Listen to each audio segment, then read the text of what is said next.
It has been almost 40 years since I stood at NYU as an undergraduate student right out of high school. I decided that I wanted to be a social worker in 8th grade, and so I had a clear path from the beginning. And so the thought of talking to you about 40 years, I'm stunned to be saying that, and also stunned at how old I've become in the process. Time truly flies when you're following your passion. As preparing for this talk today, I reflected a lot on my history as a professional and on the roles that I've had as a leadership person.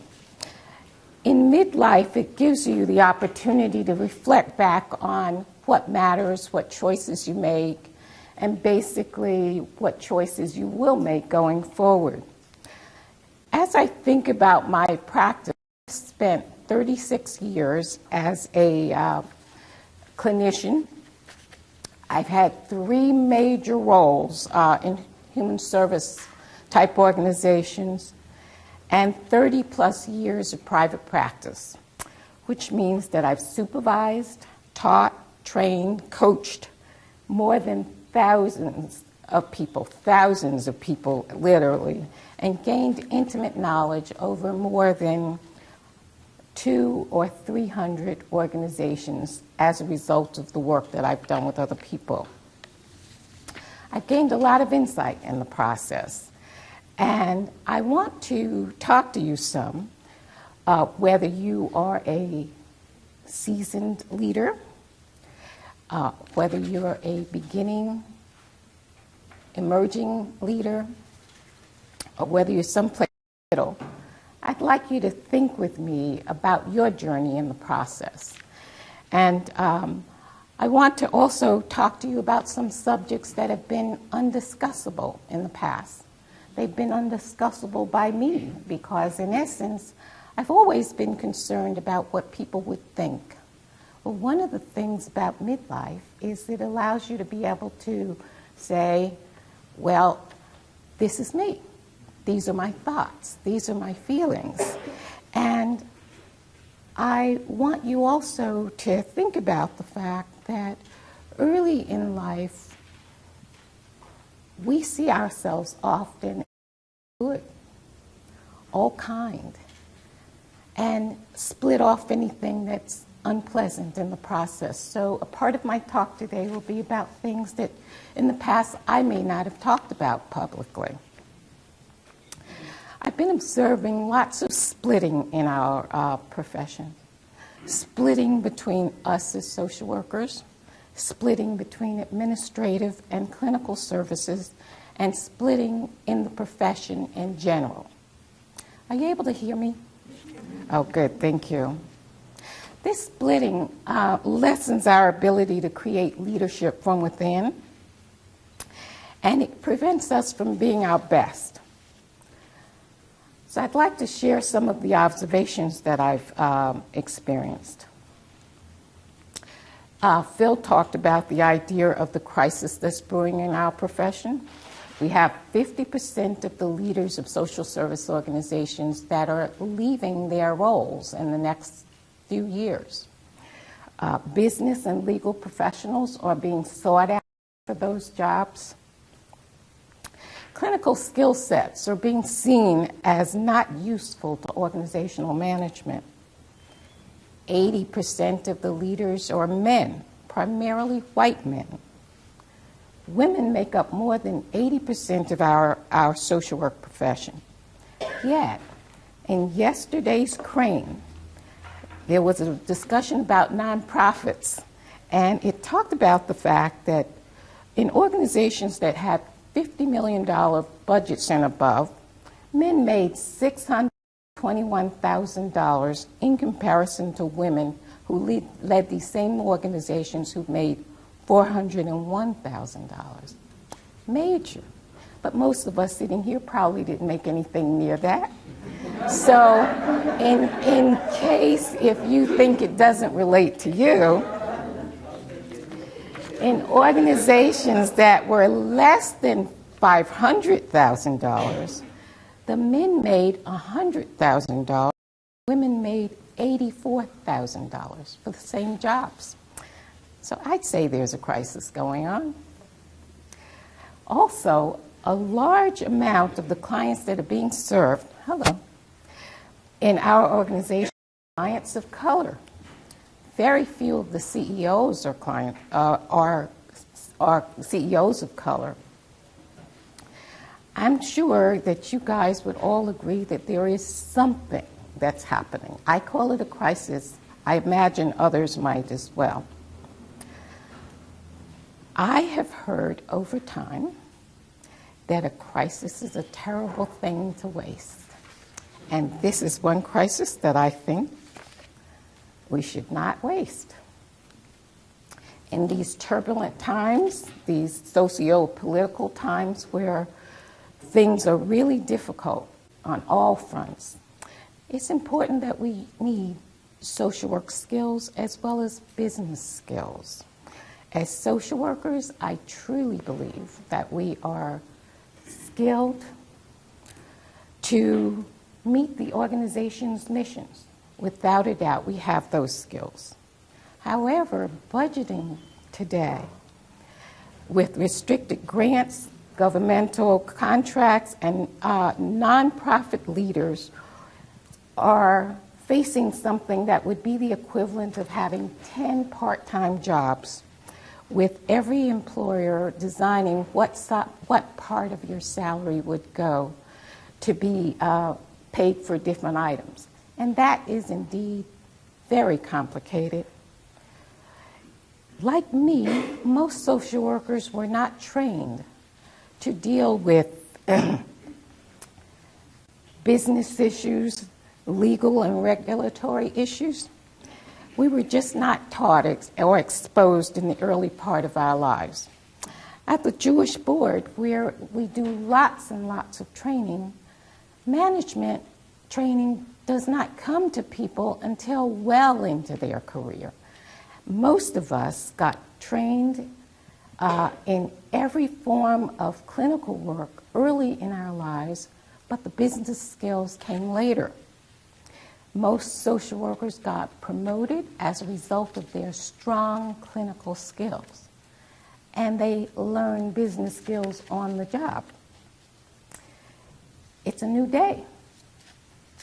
Before managed care, accountability in the way that we deal with it today, OMIG, where there is constant discussion about recouping money to supplement the state's budget, those are not things that clinical skills can do anything about. Currently, the mental model for leadership skills are better equipped to deal with these issues having to do with the kind of training they've had. However, what we really need and truly value is a blend of clinical and business skills. It's a combination of practice wisdom and financial education that's needed to address the complex issues that we as institutions and institutional leaders need at this point. In order for us to be able to continue to run our organizations, we as social workers need to get busy. We need to get busy because we've not done our parts as social workers to be able to address this crisis. So we have work that's yet to be done. No one told me early in my career that I needed hard skills in order to be able to be an effective leader. I was quite comfortable not knowing. I wanted to be a therapist. So I got endless continuing education with family, group, clinical therapies, every type, short-term, long-term, clinical supervision. You get the point. It was what my supervisors and mentors suggested that I should do. There has always been a split between clinicians and administrators. So for those of you emerging leaders in the room, Remember that our organizations have two major goals: to serve clients and to keep the doors open. It's the constellation of skills that social workers must have. We must broaden our skills to be able to deal with the changing world that we're facing. We need to develop an appreciation for the needs of the total organization. Remember that any job has parts that you don't like or skills that you're not able to perform. I see some nods over there. School yourselves to some degree. Couple your advanced training in child and family therapy with hard skills like budgeting, financing, spreadsheets, business law, strategic planning, business ethics, auditing, grant writing. You get the point. And subscribe to magazines that I'm guessing that many of you don't subscribe to. Business Week, Harvard Law Review, the business section of the New York Times. Become proficient with clinical and business language. The dual degree that's being offered by NYU's School of Social Work, the Silver School, and the Wagner School of Business is a wonderful model of what's needed to be able to do this work. More social work schools, social work organizations, professional societies must claim and educate and enhance and encourage social workers throughout their careers to embrace hard skills. It means at some point you'll have to feel ignorant in certain classes where you feel as though you know nothing about. But sit there and have those feelings and do it anyway. Splitting between administration and clinical services has also been a problem that I've observed over my years. We as social workers often hold deep-seated suspicions of CFOs and budget personnel, internal audit. More laughs I hear. And we often believe that they have little or no concern for the people. I've heard this from social workers over the years throughout my career, either implicitly or by implication. I must confess I've had those feelings a few times. These feelings cause splitting between clinical and administrative areas within our organizations, and it prevents our organizations from being the best and most effective that it could be. Clinical and administrative departments clinicians think that the administrative departments are only interested in the money and not in the clients, and the other way around. Administrative departments feel that clinicians care nothing about the money or keeping the doors of the organization open. Also, they tend not to value what social workers bring to the table. The split between these areas are due to the failure to recognize that both are necessary for the organization to be its best. And this is it is due to an inability of all of us to see the organization as a whole.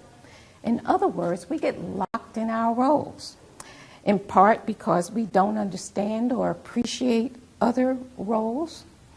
And it's also easier for us as social workers to have disdain for business and budget personnel rather than for us to hold the responsibility for making hard decisions rather than splitting it off to other people. In my early years as a program director, I dreaded budget time, dreaded it with all my being. I did not want to deal with money stuff because it took away from myself as a generous caregiver. I saw them, the budget folks, as the enemy. There were always tension-filled, hostile meetings, circular questionings, argumentative stances, and I would hear language that was foreign to me. I felt intimidated, frustrated, inadequate, and would often shut down. I see some more nods going on. I was always thankful that I survived another round, but mostly I wanted to get out of there and stay away from budget dialogue until next year. Of course, both sides left pissed off. As social work leaders, we must recognize that humanity doesn't belong only to clinicians. Cuts in regulatory compliance are a necessary part of organizational life. We must have budgets and accountability. Yes, there is indeed hostility on both sides of the world. We are often not finding understanding or solutions, but we're finding plenty of blame. These are based on the many assumptions that causes splitting within our organization. That prevents real information that is needed between both sides from being put forward and discussed. So we have less than adequate services. We as social workers need to understand what they know and help them to understand both our work and our worth. So what can we do to make the difference? Some questions I'd like you to ponder. Where do budget departments go to understand the experience of program delivery? While we would all agree that administrative departments don't need to know how to do interviews or diagnose patients, would it be helpful if they knew what the experience was like or what gives social workers trouble? They can't find out these things if we as social workers see them as the enemy and shut down. Can we invite them to join the experience of cutting a program? Can administrative departments be involved with feelings? They are, after all, mates, parents, grandparents, brothers and sisters. As social workers, what prevents us from sharing humanity? Can administrators, leaders learn the language of social work? The impact of social work? It's all right, come. Can administrators, leaders learn the language of social work? Can they be helped to understand the impact of their language on us? Also, who gets to think about money when there isn't enough to go around? Who decides which programs are cut, or which programs would get less or closed down? How do budgets get constructed? Do we partner in budget construction? Can we? No organization can do everything that it wants.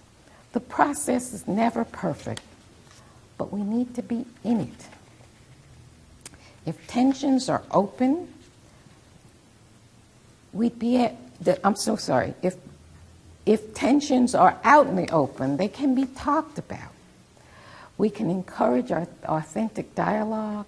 When two sides are not talking in an authentic way, it solidifies the split instead of managing it. I'd also like to talk about other aspects of organizational life. Elma Denham is in the audience today. Please. She has more than 60 years of social work experience. She worked at the Jewish Board for many years, and one of the many roles that she held was director of the Supervisory Institute. She introduced me to the idea of organizational life and my role in it many years ago. Fortunate for me.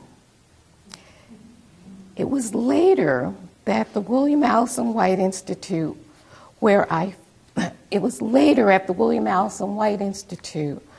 began to fully appreciate organizational life, organizational dynamics, roles, posturing for power and authority. two of my professors, Sally Ligato and Robin Stevens, here today. Can the two of you please stand?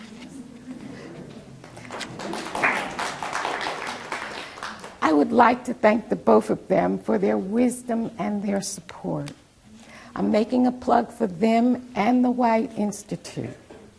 Prior to Elma and the White Institute, there was no place in any of my extensive training that I learned about the concepts of organizational life. There was almost no recognition, so I spent years suffering, thinking that it was about me, being minus information that I needed to lead. It was necessary for us, it's necessary for us as social work leaders to understand organizational life in order to build strong partnerships to meet the needs of the organization as a whole, and to learn how to think clearly about organizations by thinking about power, splitting, boundaries, authority, roles, and tasks.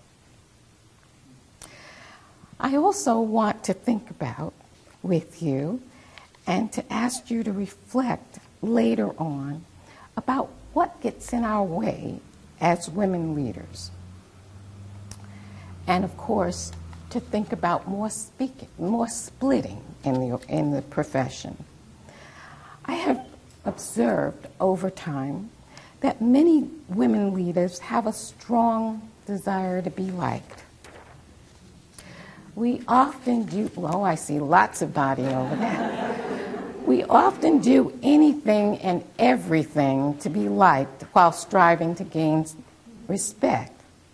We must focus first on learning and earning respect as strong performers, being decisive, being accountable, being service-oriented leaders, and having the emotional resolve to be authentic. Remember, the priority is being respected before being liked. People will really respect you more and like you better if you are honest and consistent. If you have a deeply etched desire to be liked, you have a serious threat to your leadership unless you confront situations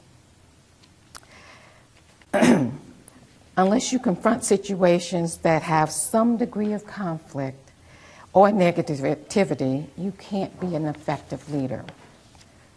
Issues stand in the way and must get addressed, and if niceness is more important than realism and honesty, you cannot be an effective leader. In my coaching, women executives, we spend a lot of time dealing with these issues. This is a big challenge for a lot of women. It improves, and it can improve as time goes on, even though for some people it never goes away.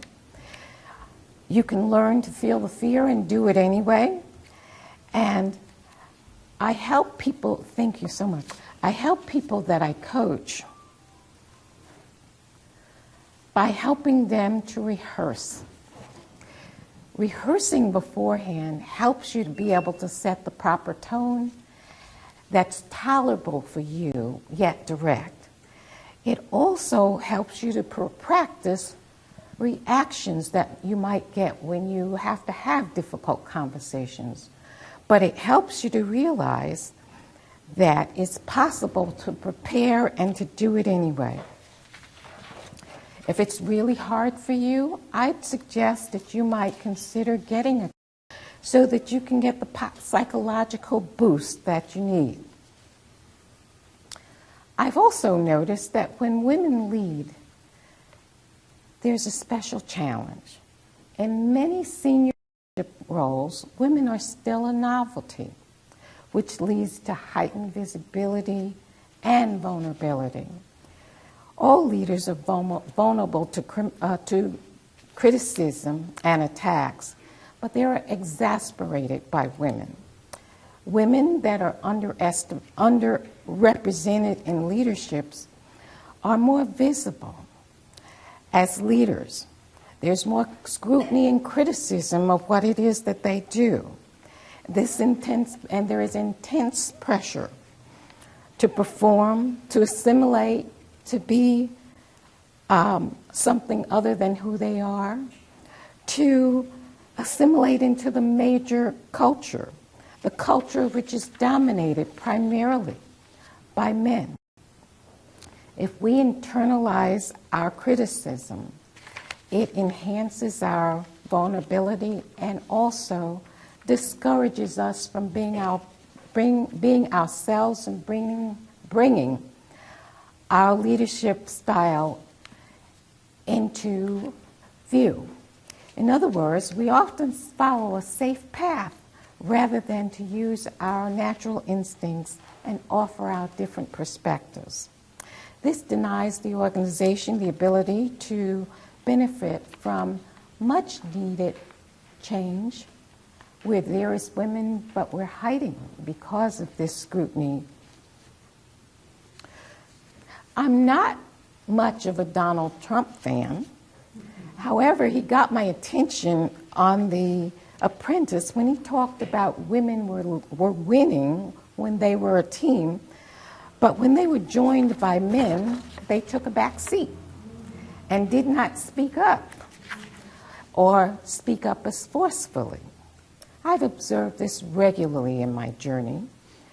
In meetings, in courses that I teach, the dynamics always change when there are men, even a small amount of men.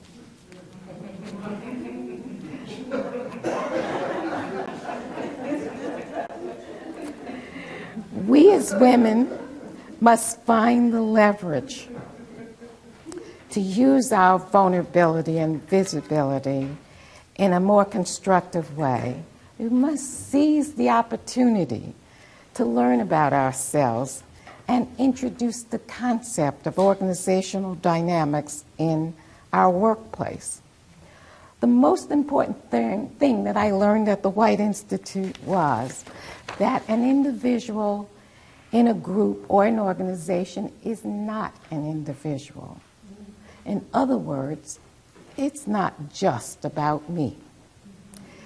It's made it so much easier to deal with criticism.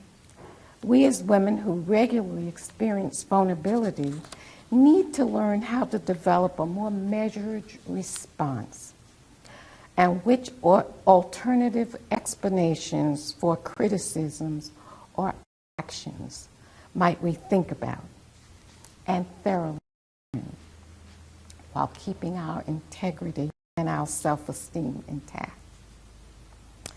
Emotions play a large part, an important part in our work. We need to question what the emotions are about, how we take things in and make sense of them. The good, the bad, the ugly are parts of the organizational life and a piece of us. I never want to think of me as having an ugly part, but it's there.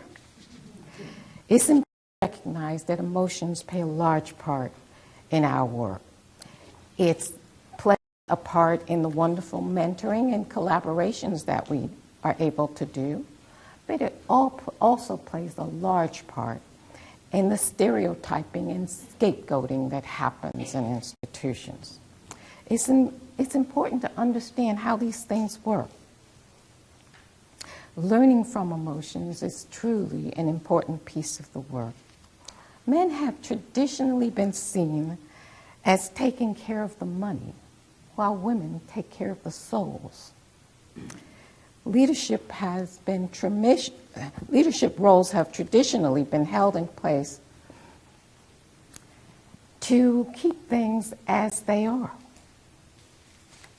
It's important for us to be mindful of the bigger picture, that we're neither all good or all knowing or all bad or inept. We all can claim a part of each part of it. Men seem to be able to externalize criticism and attacks more than women do. We need to learn how to experience vulnerability and without making it who we are as people. It's important to be able to recognize how vulnerability affects people differently, depending on their gender and their race. And we need to ask questions and be curious about how that happens.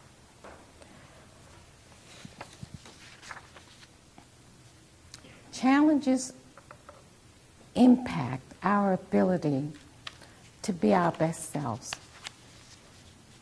And it's important to be able to be in touch with who we are and get all the necessary support that's necessary. As additional women and people of color come into organizations, these issues are extremely important. We need to look at what stands in the way of creating leadership from within the profession. Can you hear me? Okay, good. In reviewing organizational literature, one of the things that's constantly being touted is how there is a need for transformative, relationship-oriented, flattened organizations. These are all things that women are credited with bringing to the table. So, why is it so difficult for women to become leaders in our organization? Phil talked about it earlier. And the reality is that the charismatic, heroic male model of leadership is still very much ingrained in our society. There is very little acceptance of a model of leadership that is stressing the importance of tapping all talents and of valuing all perspectives. We as leaders, social work leaders, need to understand that change, whether in families or groups or organizations, involves the loss of what's familiar and the familiar way of doing things. We're all resistant somewhat to change. Oftentimes, when there is a question about a leader for the next opening in an organization, people will say things like, "I can't find any." And they're referring to women that are qualified or people of color. Can't find any. Now, what are they really saying? What's this really all about? It's because people tend to think white men with traditional business and legal professional skill sets as the people that should run organizations. So since we have only 20% of the social work profession is made up of men, white men are even less than that. So that means that when people are looking for social work, leaders for social work organizations, they're looking outside of the profession. In the most recent Gallup poll, 34% of men preferred male bosses, 10% preferred female bosses, 40% of women, do you hear this? 40% of women preferred male bosses, 26% preferred female bosses. The remaining folks of both gender had no preference.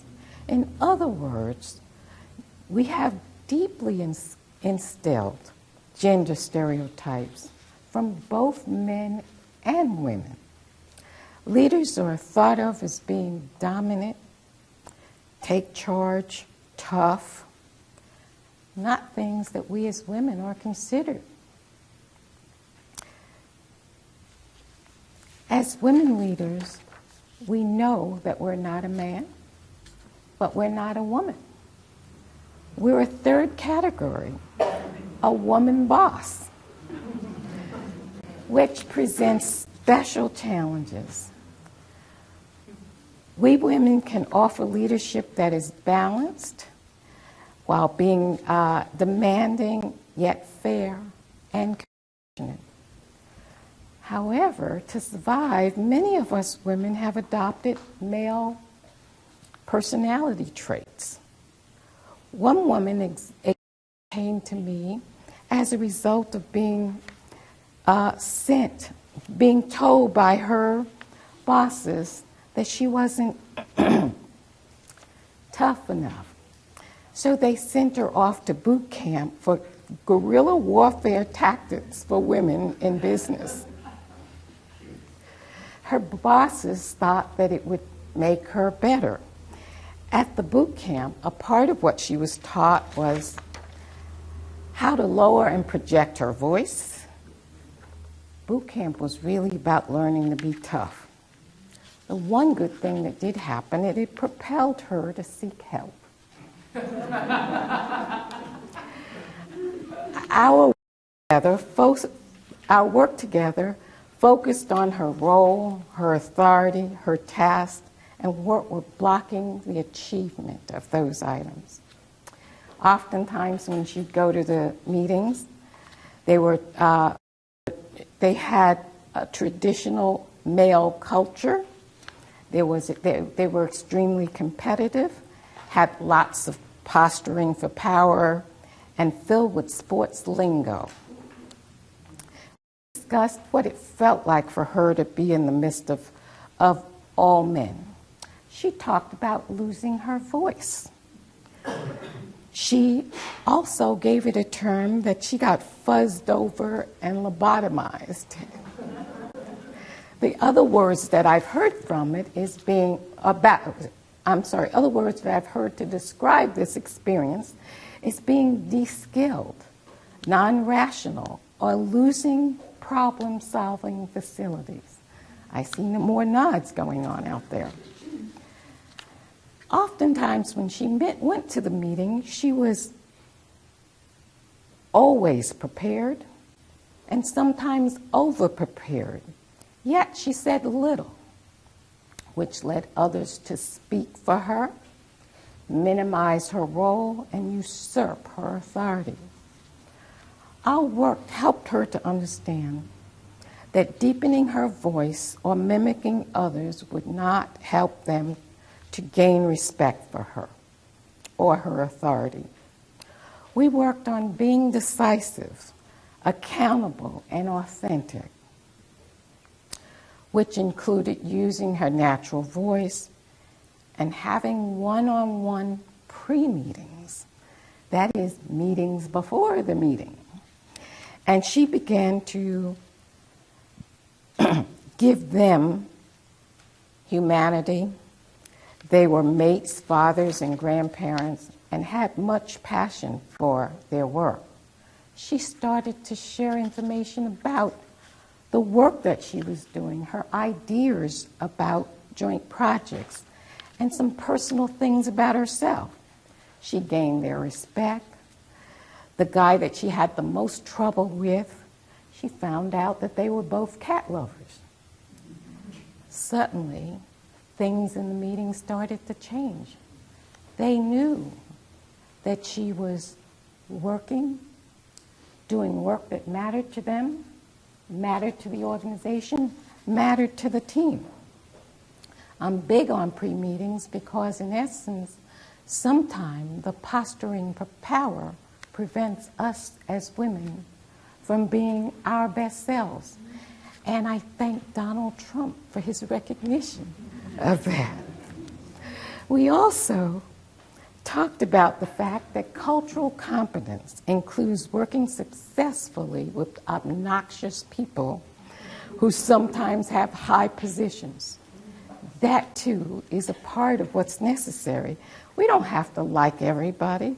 We just need to work successfully with them. Today, she's a successful leader. I also have some observations about people of color in leadership roles. While well over 50% of the clients that we serve in our organizations are clients of color. There are very few leaders of color in many of the organizations. Who better to articulate the depth, the intensity, and the perspective of diverse groups than leaders from those groups who have lived experience? This is not to say that other people should not and cannot provide credible leadership.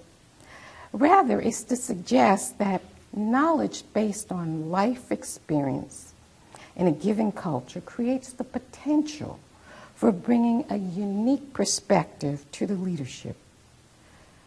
Their presence adds credibility to the organization, has extreme value to the community, the staff, and the clients from the group.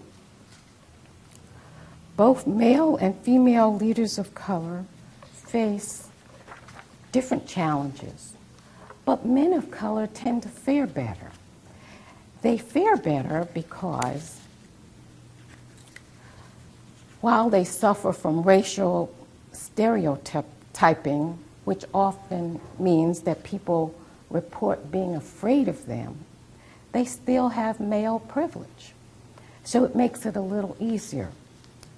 Many of you probably know about Catalyst. Catalyst, for anybody that doesn't know, is a leading research and advisory organization that works on advancing women's leadership in business. And they conduct research on every aspect of working in women working in different careers.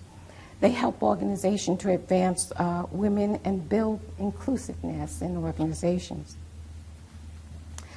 Catalyst talks about the fact that while white women frequently refer to the glass ceiling, women of color are categorized. Women of color categorize the barriers that they encounter as being a concrete ceiling instead of a glass ceiling. A concrete ceiling that is more dense and harder to penetrate. I have a lot of bumps and bruises as a result of the concrete ceiling. As women of color, we are indeed not a monolithic group. It includes women from all aspects of the African diaspora, Latinas and Asians. Catalyst found in their study that the darker the hue, the thicker the concrete. The darker the hue, the thicker the concrete. The underpinning of these barriers include stereotyping, visibility, and scrutiny, questioning of authority, credibility, lack of fit. I see lots of nods. In other words, it's a double outsider status, an exclusion from informal networks. In 1972, then presidential candidate Shirley Chisholm, the first black woman to be a candidate for president, a very dark-skinned black woman, referred to it as the twin jeopardy of race and sex, which operates against color. The concrete ceiling is difficult to shadow. Catalyst describes the journey of women of color as being like a labyrinth. And I went to Webster to get a clearer definition of labyrinth. It's an intrinsic, confusing combination of paths in which it is difficult to find one's way, or a complicated or tortuous arrangement. Women of color report encountering very persistent and intractable negative race-based stereotypes. They report that their authority and their credibility are frequently questioned, and they have to prove themselves again and again. The other thing that Catalyst talked about, I did wouldn't like this too much, but indeed I can truly relate to it. They talk about the fact that women require external validation, more external validation than men do. And what that means is that sometimes women require external endorsement from other leaders who are seen and valued. And if indeed they validate women, that these men validate women, it's easier for them to enter leadership roles and be seen as legitimate leaders. Oftentimes, gender stereotyping interferes with the ability for women to be seen as competent. And it's sometimes necessary to have others to provide them with credibility. I don't like that. But indeed, I definitely understand it because in 1984, when I entered the Jewish board, the leadership was primarily men, white men. And it was with the support of my CEOs that I was able to be there with the double stereotypical issues of race and gender working against me. It didn't matter how much skill I had, how competent that I was. I believe that without the validation of these leaders, my role and my success would not have been possible. I stand here 26 years later, having made major contributions to the field and to the work. Without some intervention, I wouldn't be here today. The other thing I want to talk about is the idea of the competition between us as women that poses another split. We as women leaders in a male-dominated team may be hesitant in advocating for gender and racial equity out of fear it might compromise our own success. It heightens the competition between us as women because we are fighting for the same few spots. It impacts our connection to each other as women and our connection to lower levels of organization because it lessens our potential support base. Excuse me. This is where my pole is acting up again.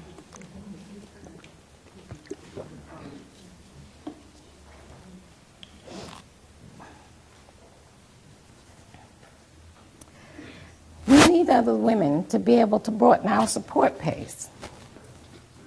When there are fewer women at the top, it communicates to younger women in the profession or in the program that there are not a lot of spaces for them.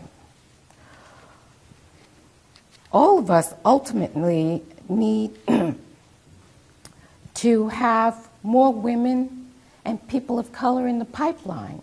It means that if we are struggling with each other, it prevents us from being able to bring along other people and make room for others. There are these much needed leaders are not instead of white men, they are in addition to. It will take all of us to be able to work together to make a larger contribution with regards to having more diversity in the executive suite. It needs all people, all of us. It needs women and men, people of color and white people, gay, straight, bi, transgendered, questioning, old, young, able and physically challenged. And if I left anybody out, it needs you too. Splitting comes in the form of homophobia and all isms, racism, sexism, classism, anti-Semitism. It destroys uniqueness and nullifies the experience and vision that's offered by a truly diverse executive suite. The splitting leaves organizations and the profession with less than optimal ability to see. In order for us to be able to do better as a profession, it requires that we have two major things. That is, the role that privilege plays in organizations. We need to understand what privilege is, how it impacts all of us, and how it permeates our culture.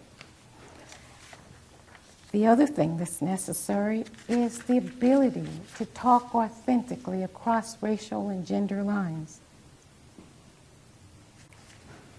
Training is key. Most of us came up in a time when we thought that these things were not to be talked about. You remember those times when we had melting pots? Don't ask, don't tell. Remember them? So, I'd like to ask you a few questions. What do white men and what do white men and women need to do? What do white men and men of color need to do? What do we women need to do, both black, of color, white? What do straight people need to do? What do LGBT people need to do? In other words, there's a role for all of us to play in order to be able to make our organizations more hospitable. It's important for us to be able to own our role and to be clear about the fact, unless we're talking about it, things stay the same. I'd like to be able to acknowledge that there are a few things that I feel as though are necessary for us to move forward. And that is that if indeed you're a pioneering woman and you pave the road to the top, please make sure that you help others to travel along that path. And just because you scratched and clawed your way to the top doesn't mean that the rest of the women in the organization or the profession should have to do that. And if indeed you are a younger, emerging leader, recognize that there are people that you need to help as well. That it's not about just you. All of you who are here today, keep in mind that there are people who are experiencing difficulties that you've already experienced and that you have some answers for, that you've faced and you've conquered already. You all could profit from a personal board of directors. And that isn't just one mentor. Or you don't go to people and say, will you be on the board of directors? Many people in this room are on my personal board of directors and they don't even know it. Even got some people that are president and vice president, they don't know that either. But they are special people that you reach out to, knowing that you don't have to know, but there are people that do know and can help you in the process. You also think about chairing the personal board of directors for people that you know. You work so hard that you may need to chair more than one board of directors to be able to have yourself replaced in a few years to come. There's so much to be done. You also should read Closing the Leadership Gap. It's by Marie Wilson, and she is the founder of the Take Your Daughter to Work Day. The book is about using all talents of men and women everyone in the organization, because these talents are all needed. With more than 3 decades of social work experience behind me in every aspect of the profession, I look to women who have gone before me to follow and for their assurance. I also look to women behind me for their inspiration. Seasoned professional social workers are an untapped resource that often by the time we get to midlife, we stop. We stop reaching out, we stop going to meetings, we stop going to NSW, we end our memberships. We're needed. It takes all of us throughout our career to be able to be our best selves and to help the profession to be the best that it can be. Never doubt that a small group of committed individuals can change the world. Indeed, it's the only thing that ever has. And that's a quote by Margaret Mead. I'd like to say to you that a part of the work is to be able to ask lots of questions. And so what I'd like to do is to open the floor to you so that we can think together about some of these things and how we as a profession can make a difference. Thank you for having me.